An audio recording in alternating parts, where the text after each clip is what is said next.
So I started learning the flute. Did you? I did say, there we go. When I was 8 or 9. Wow. I did that for about 3 years, but then it was quite boring. So that didn't last very long. Just delete that. I'm sure. I regret it now. I should have stuck with it, but you reckon? Yeah, but So yes, that was till I was about. I pretty much stopped when I started the guitar. Yeah. And I only started the guitar because my brother had a guitar, and he gave it away to his brother's girlfriend. His girlfriend's brother, without asking me. So my Bugbear. So it was like, right, I want a guitar. And this, 20 years later. And was it just a bog standard acoustic, or? It was electric. Oh. With a lamp. And then it sort of went off the boil for about a year. Until my friend got a drum kit. I see where this is going. Yeah, so then there was someone to make noise with.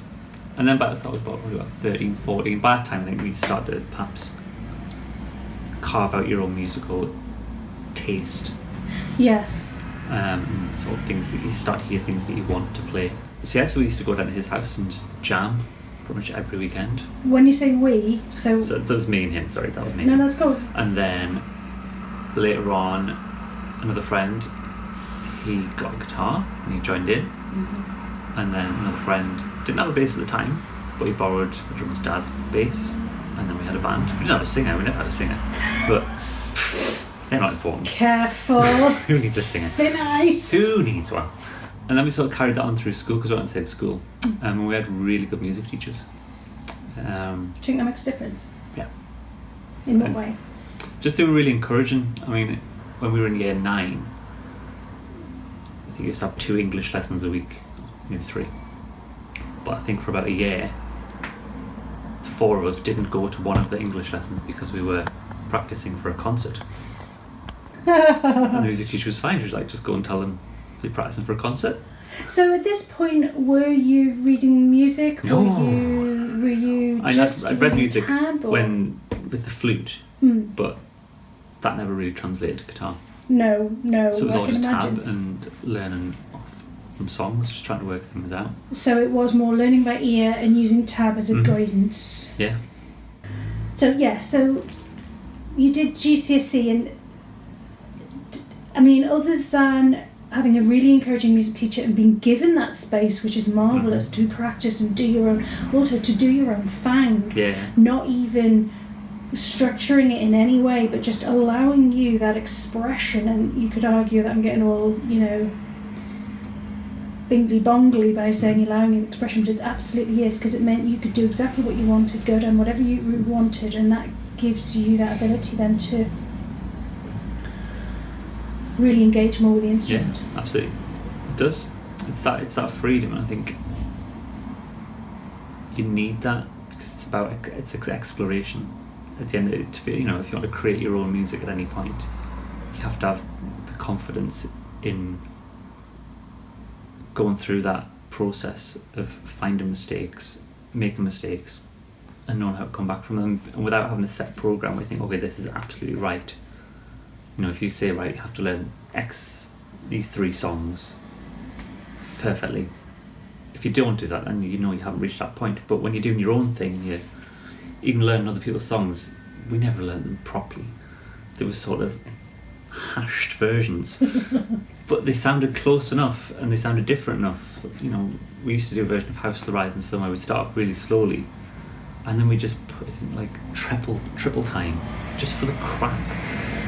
But but it's that exploration if you can do it. But if we'd just gone and learned the song as the record, for the point of making it sound exact, we wouldn't have done that. So at the end, in the last year of school, I decided I want to continue with music. So I looked at various colleges, and the school did have a music A-level, to which the heads of the 6th form said it would be very, very detrimental if I left the school and went to another college. To which my music teachers just said, just go. They said it's better for you if you don't do it, A-level, just go. Really? Yeah. How wonderful. So, because I don't think you'd only get like 2 people at most doing A-level music. Really? It was pretty foundational. I think what I would call, if a lot of it was sort of making major scales, because that's such a foundation for everything else in theory, because it all comes back to the major scale. Yeah. And things like that, and then there was things like classifications of instruments and things which I can't remember much of. Yeah. Because again, I don't use it. Yeah. So there's not enough brain space to hold it all. But that's it, isn't it? And it's there, and some of the stuff you use and some of the stuff you don't. So yeah, the facilities were amazing, and they probably still are. But they had a Mac suite, like 30 odd Macs. Wow. All running Logic, and it was. Oh my goodness! Yeah. Every Friday afternoon, it'd be get given a little task just to sequence something using the MIDI keyboards. That's brilliant. They'd give us little movies that you had to write. Little 30-second clips that you had to write music for them, and that's fantastic. That's a really useful tool. So I met another lad on the course who could sing. So now you thought that something about singers, did you? Well, it just happened to be there, really. Why not? So we came up with the grand idea of starting a blues rock band. He knew a drummer, I knew a bass player. So I thought, right, it was from the old band. So we thought we'd get together in his kitchen one Saturday afternoon, and we wrote a sort of alt-rocky, punky type song, and then the rest, we never played a blues rock song to this day. but we went for about 4 years after that. That's brilliant. Yeah. So after that, I decided to stay on at school at Newcastle College and do a degree in jazz, popular and commercial music. In January of 2012, I saw an advert on Gumtree for someone looking for a piano player. That's right. I just thought, let's be cheeky. Who needs piano? Guitar's much better. That's right. I remember. And so we met at the Sage on one Saturday. Yeah, I can remember. But I can tell you. I can't tell you the name of the practice studio, but I can remember. I can tell you where. I know where it is. Where? Which one was it? I don't know which one. It's one with the glass fronts though. Yeah, around the side. Down the stairs. Yeah. Right and then left. Yeah. There were 2, and it was when you went down the side, there were the 2, and it was that one. Yeah. I remember. God. I remember that. I ran some songs over the rainbow. Yeah. Around that time, maybe a year after graduation, or within a year, I got a gig doing The Wedding Singer, the musical. Oh, that's right. Which it's all written.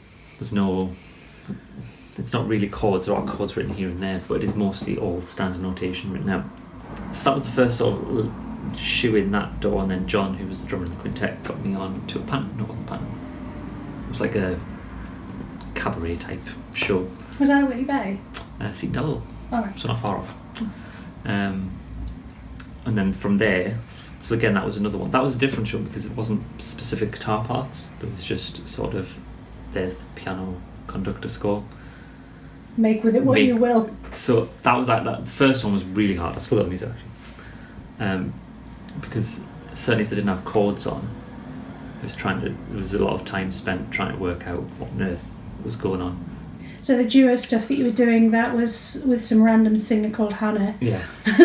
And that was sort of jazzy, that was lounge jazz sort of thing. Jazz, that's the word. Up at Newcastle Airport every Sunday. It was lovely, wasn't it? It was a good gig. Tellies. It was. Yeah. Around that same time, the rock band sort of fizzled out. Was that the rock bands that you've been in from college? Yeah. Okay. And then that's sort of the same sort of crossover period of the tail end of that is when Charlotte, the singer we worked with, we got together, and she was basically the 3 of us minus the singer of the rock band sort of transplanted to her. Right. So then sort of original stuff sort of fizzled out for me around 2019. Fizzled out. Fizzled just in terms of, again, it's I suppose it's difficult with original stuff, and it's difficult to find gigs. Yes. Certainly up here, there's not a massive thriving original music scene. No. And as if you're a working musician, it's nice to get paid now and then. And this is the point. This is a different. Yeah, that's very cool. No. This is about you. This is not about me. But it's a big point. How did you manage through COVID as a teacher? So COVID moved all online on Zoom. So not everyone moved across, but most people were fairly up for it. Oh, that's wonderful, yeah. For the most part, it worked pretty well. And then last September, I started doing this sort of community project, which I don't know if I actually told you about.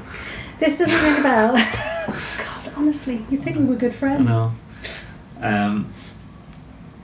Which is all about basically providing lessons and tuition on guitar and drums for people in the sort of Tanfield, Stanley area and further afield. Anyone can attend. There's no barrier. Even if you don't have an instrument, there's instruments there you can use. So again, like what we said earlier, it removes that level of privilege. Yes. You know, which is so important in the north and in some of the particularly deprived areas of the north, because you just don't have that. You don't.